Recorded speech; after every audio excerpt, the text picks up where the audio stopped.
Good morning, students. Welcome back.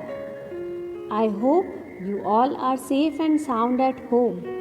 Today, we will start with Unit 1. Let's know the history, second part. I hope you all remember what we have learned in the previous session.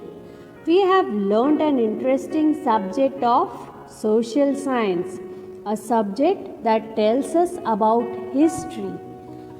Then we have learnt about the tools and resources to know history, that is the Tadpatra and Bhojpatra. We have learnt about inscriptions which were written, manuscripts. Then we have learnt about the copper plates or Tamrapatra, and we have learnt about the coins, different coins that were introduced by different kings. Today, let us start with students studying history. That is the people who actually are into finding out the history. That is the archaeologists, historians and travelers.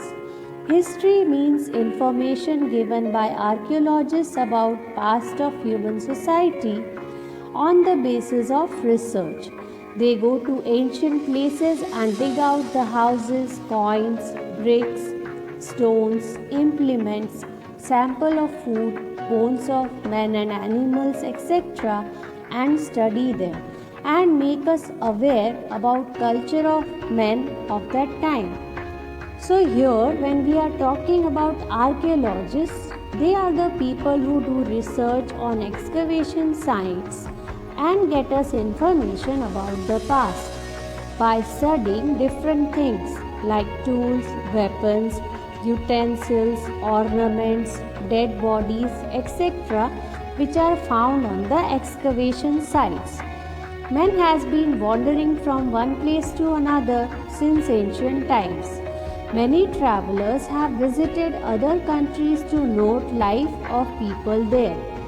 From the travel details of such travelers, we get information about the history and culture of a country. It includes travelers like Megasthenes, Pliny, Fahian and Hume Sang. You can see the pictures of all four travelers below in this slide. So, people travel in order to get information about the past, and their curiosity takes them to faraway lands to understand the various aspects of human life in different places.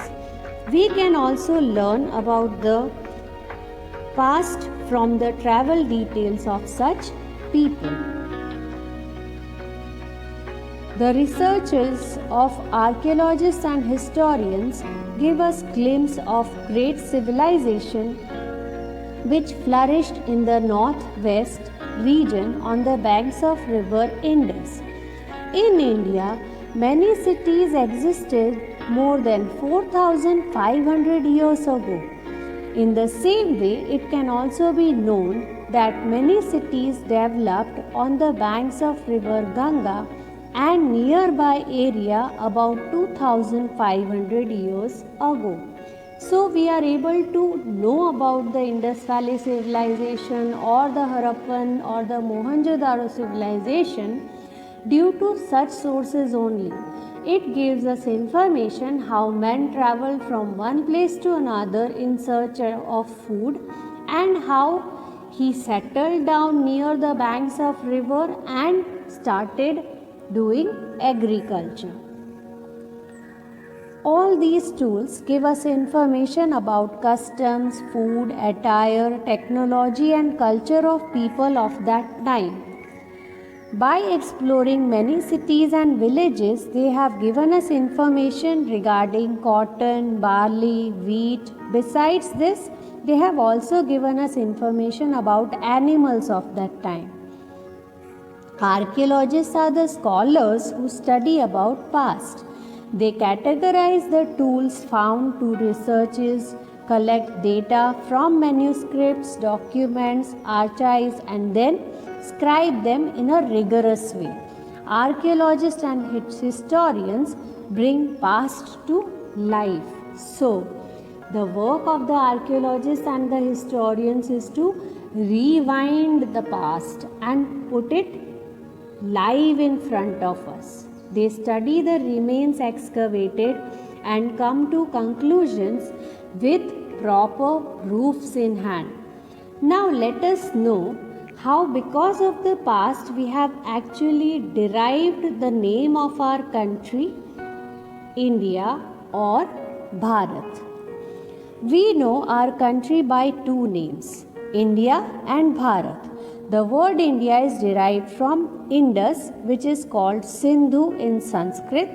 People of ancient Iran and Greece were familiar with the Indus River. They came into contact with this region 2600 years ago. The Iranians called the Indus River Hindos and the people of Greece called Indus. They knew the east bank of the river as India. We know about the name Bharat from Rig Veda. A group of people named Bharat came to settle in northwestern India. It is from their name that our country came to be known as Bharat. This group is also mentioned in the early work of Sanskrit, that is the Rig Veda. Now, let us learn about dateline. Time is very important in history. Events can be written along with time and place. We can relate time with date, month and year, such as July 20, 2018, Friday. As per it, time is associated with birth of Jesus Christ. Birth of Jesus Christ, founder of Christianity, has been associated with dateline. We call it Anno Domini, that is AD, which means years after birth of Jesus Christ. Example, 2000 AD means 2000 years after birth of Jesus Christ. Similarly, BC, before Christ, means years before the birth of Jesus Christ. Example, 2000 BC means 2000 years before the birth of Jesus Christ.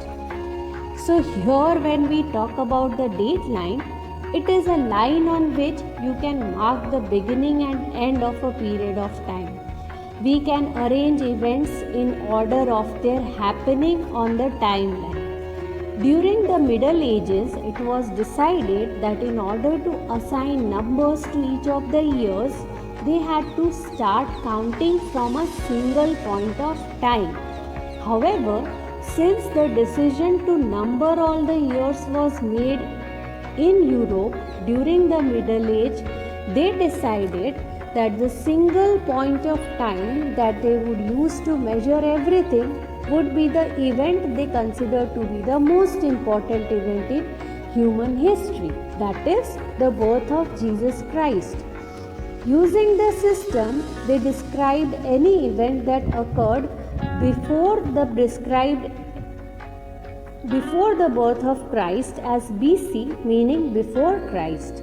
As a result of this system, the years before the birth of Christ count backwards, just like the negative numbers in maths. For all the events that happened after the birth of Christ, they used the letters AD, which is an abbreviation for the Latin phrase Anno Domini, which means year of Lord. So this is how we get the number of our current year. Now let us look into the date line showing AD and BC. It is often written as CE instead of AD and BC is written instead of BC. CE means Common Era while BCE means Before Common Era. As Christianity is associated with most nations of the world, we use the same date line in India as in many nations. In many cases, the word BP is also used, which means before present. So, you can go through the glossary that has been given down here. The exercise The textual exercise has also been given. You can just go through it. If you have any queries, you can go through the video again and again and get the answers. I hope you all were able to understand the chapter thoroughly. Thank you.